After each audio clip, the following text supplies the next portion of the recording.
అందరికీ నమస్కారం. 'ప్రేమతో చేరవ' 17వ భాగము. నీకో విషయం తెలుసా? బాబా ఎప్పుడు వాడి గురించే చెప్తూ ఉండేవాడు. వాడు అమాయకుడు, ఆవేశం ఎక్కువ, జాగ్రత్తగా చూసుకో అని చెప్పేవాడు. ఏం జరిగినా ఎప్పుడు వాడికి తోడుగా ఉండు అని చెప్పేవాడు.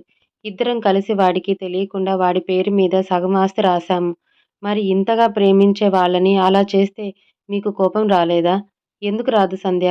నేనేం మహాత్ముడిని కాదు. చంపేద్దామన్నంత కోపం వచ్చింది. అందుకే నిజం తెలిసిన రోజు వాడి రూమ్‌కి కూడా వెళ్ళాను. ఆది సూసైడ్ చేసుకోబోయిన రోజు. కానీ వాడే సూసైడ్ చేసుకోబోతే వదిన కాపాడింది అని ఆ రోజు జరిగింది చెప్పాడు. అసలు బాబా చనిపోయిన దగ్గర నుండి వాడు మనిషిలా లేడు. పిచ్చోడిలా తయారయ్యాడు. వాడిలో వాడే కుమిలిపోతూ ఉన్నాడు. ఇదంతా నేను చూస్తూ ఉన్నాను. కానీ రీజన్ ఏంటో అర్థం కాలేదు నాకు. కానీ తర్వాత అర్థమైంది. వాడిని ఏమైనా చేస్తే బాబు, వదిన అన్యాయం అయిపోతారు. ఈ ఏజ్‌లోనే బాబా లేకపోతే నేను తట్టుకోలేకపోతున్నాను. అటువంటిది ఇంత చిన్న ఏజ్‌లో వాడిని తండ్రికి ఎలా దూరం చేయమంటావు? అసలు ఈ విషయం తెలిస్తే వదిన వాడిని జన్మలో క్షమించదు. శాశ్వతంగా విడిపోతారు. ఇప్పుడిప్పుడే దగ్గరవుతున్న వాళ్ళని మళ్ళీ ఎలా దూరం చేయను? వాడు చేసిన తప్పుకి వాళ్ళనెందుకు శిక్షించాలి? సంధ్య తేజ ఆలోచన విధానానికి నిజంగా ఆశ్చర్యపోతుంది. నీలాంటి వ్యక్తికి భార్యనవ్వటం నా అదృష్టం అనుకుంది. అసలు ఈ యాక్సిడెంట్ గురించి నీకు డౌట్ ఎలా వచ్చింది సూర్య? ఆ రోజు నువ్వు గన్‌తో ఆడినప్పుడు తీసి లాకర్‌లో పెడుతున్నప్పుడు బాబా పోస్ట్‌మార్టం రిపోర్ట్స్, స్పాట్‌లో దొరికిన థింగ్స్ కనిపించాయి. రిపోర్ట్స్‌లో బాబా ఊపిరాడక చనిపోయారు అని రాసి ఉంది. ఎవరో చంపారని అర్థమయ్యి బాబాకి ఉన్న ఒకే ఒక్క శత్రువు ఆ జగదీష్. వాడిని కలిశాను. వాడి మాటల్లో అది వాడు పని కాదు అని అర్థమయింది. మరి ఆది గారి మీద డౌట్? ఆ రోజు స్పాట్‌లో దొరికిన బాబా థింగ్స్‌లో ఆది యూజ్ చేసే సిగర్ ఉంది. ముందు నాకు డౌట్ రాలేదు.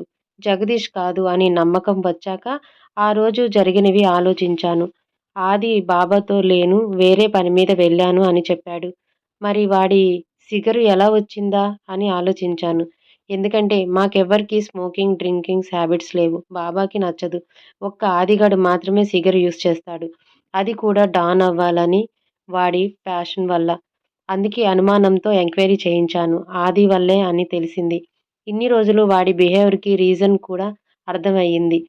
కోపాన్ని తట్టుకోలేక ఆ రోజు నైట్ వాడి అంతు చూద్దామని వెళ్ళాను. కానీ వాడు అప్పటికే సూసైడ్ చేసుకోబోతూ కనిపించాడు. వాడికి ఏమవుతుందన్న బాధ, భయం వదిన కళ్ళల్లో స్పష్టంగా కనిపించింది. బెడ్ మీద అమాయకంగా నిద్రపోతూ ఉన్న బాబు, మహీర్‌ని చూడగానే నా ఆలోచనలు మారిపోయాయి. ఆదిని వదిలేద్దాం అని డిసైడ్ అయ్యాను. నువ్వు నిజంగా గ్రేట్ సూర్య. నాకో మాట ఇవ్వు సంధ్య. ఎట్టి పరిస్థితిలోనూ ఈ విషయం మన మధ్య ఉండాలి. ఎవరికీ తెలియకూడదు. ముఖ్యంగా వీణ వదినకి. తనకి గాని ఈ విషయం తెలిసింది అంటే జీవితంలో వాళ్ళని మనం కలపలేము ఇంకా. సరే సూర్య, నీకు మాట ఇస్తున్నాను అని తేజ చేతిలో చెయ్యి వేసి పట్టుకుంది. తేజ అలాగే చెయ్యి పట్టుకొని సంధ్య ఒడిలో నిద్రపోయాడు. తేజ ఆది గురించి ఎవరికీ తెలియకూడదు అని సంధ్య దగ్గర మాట తీసుకుంటాడు. విశాల్ తన ప్రేమని చూపిస్తూ జానీకి దగ్గరవ్వాలి అని ట్రై చేస్తూ ఉంటాడు. జాను కూడా విశాల్ ప్రేమని ఫీల్ అయినా లోపల ఏదో మూల అనుమానంతో దగ్గర అవ్వలేకపోతూ ఉంటుంది. జాను, ఈరోజు బయటికి వెళ్దామా? ఎందుకు బావా? Anything special? ఏమీ లేదు. జస్ట్ సరదాగా అంతే. సరే అని జాను రెడీ అవ్వటానికి వెళ్తుంది. జాను ఫ్రెష్ అయ్యి వచ్చేటప్పటికి బెడ్ మీద కొత్త డ్రెస్ ఉంటుంది. ఈ డ్రెస్ వేసుకొని త్వరగా రెడీ అయ్యి వచ్చేయ్. I will waiting for you అని రాసి ఉంటుంది.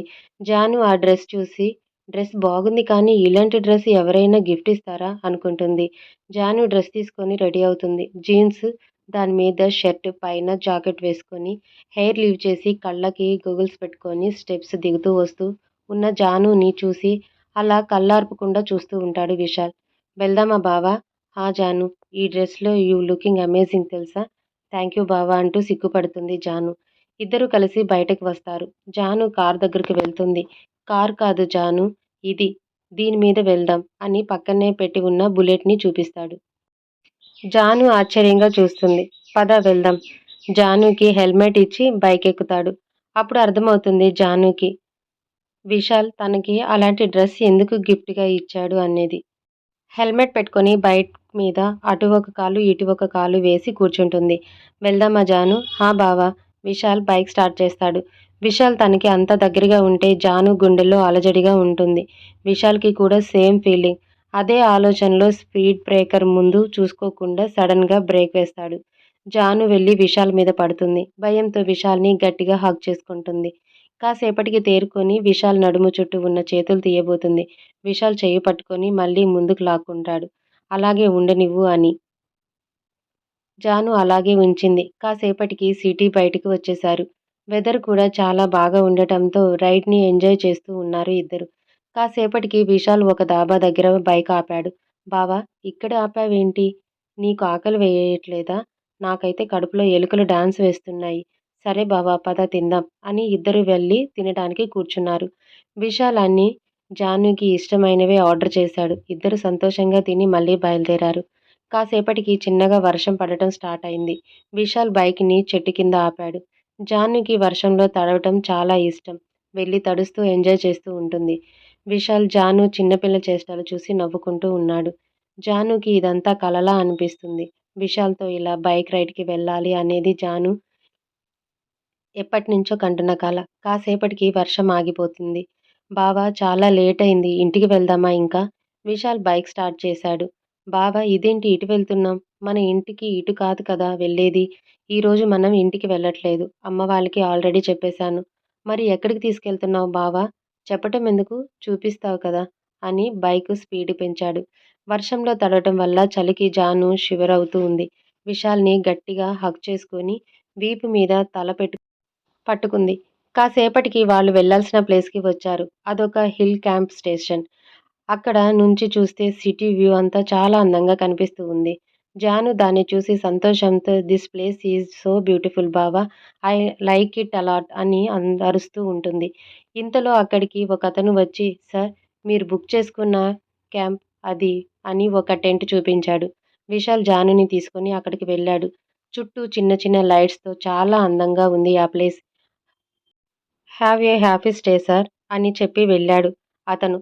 పక్కనే క్యాంప్ ఫైర్ కూడా ఉండి ఉండటంతో జానుకి చలిగా ఉంది అని అక్కడ కూర్చున్నారు ఇద్దరు. విశాల్ ఫోన్లో సాంగ్స్ పెట్టాడు. చల్లగాలి అలా వాళ్ళని తాకుతూ వెళుతూ ఉంటే ఎదురుగా ఉన్న చలిమంట ఆ చలిని కొంచెం తగ్గిస్తుంది. విశాల్ జాను చుట్టూ చేతులు వేసి హగ్ చేసుకున్నట్లు కూర్చున్నాడు. అలా సాంగ్స్ వింటూ లోకాన్ని మర్చిపోయారు ఇద్దరు. కాసేపటికి క్రాకర్స్ పేలిన సౌండ్ వచ్చింది. ఇద్దరు అటువైపు చూస్తారు. జాను ఆశ్చర్యంగా చూస్తుంది. హ్యాపీ బర్త్‌డే జాను అని లైట్స్ వస్తాయి. ఆకాశం విశాల్ వైపు చూస్తుంది. హ్యాపీ బర్త్‌డే జాను. థాంక్ యూ సో మచ్ బావ అని హగ్ చేసుకుంటుంది. విశాల్ జానుని టెంట్ లోపలికి తీసుకువెళ్తాడు. లోపల బర్త్‌డే అరేంజ్‌మెంట్స్ అన్నీ చేసి ఉంటాయి. జాను చాలా హ్యాపీగా ఫీల్ అవుతుంది. పద జాను కేక్ కట్ చేద్దువు అని జానుని తీసుకొని వెళ్లి కేక్ కట్ చేపిచ్చి జానుకి తినిపిస్తాడు విశాల్. జాను విశాల్‌కి తినిపిస్తుంది. ఇద్దరు చాలా ఫోటోస్ తీసుకుంటారు. థాంక్ యూ సో మచ్ బావ.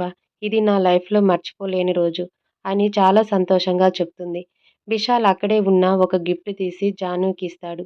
జాను ఓపెన్ చేసి చూస్తుంది. జానీకి ఇష్టమైన colour sari with matching jewellery ఉంటుంది అందులో. వావ్! బావ this is so beautiful. I like it a lot నాకు నిన్ను ఇప్పుడు ఆ శారీలో చూడాలని ఉంది. ఇప్పుడా? ఇక్కడా? అంటుంది జాను కొంచెం మొహమాటంగా. విశాల్‌కి అర్థమై నేను బయట వెయిట్ చేస్తాను అని బయటికి వెళ్తాడు. జాను శారీ కట్టుకొని రెడీ అయ్యి బయటికి వస్తుంది. విశాల్ ఆశ్చర్యంగా చూస్తూ ఉంటాడు జానుని అలాగే. ఎలా ఉంది బావా? మాటల్లో చెప్పలేను చూపిస్తాను అంటూ వెళ్ళి జానుని హగ్ చేసుకుంటాడు. జాను ఫేస్ పట్టుకొని కళ్ళల్లో కళ్ళు పెట్టి చూస్తూ అదురుతున్న జాను పెదవులు అందుకోబోతాడు. వెంటనే జాను వెనక్కి తోసేస్తుంది. విశాల్ కళ్ళల్లో నీళ్లు తిరుగుతాయి. సారీ జాను అంటూ టెంట్ లోపలికి వెళ్ళిపోతాడు.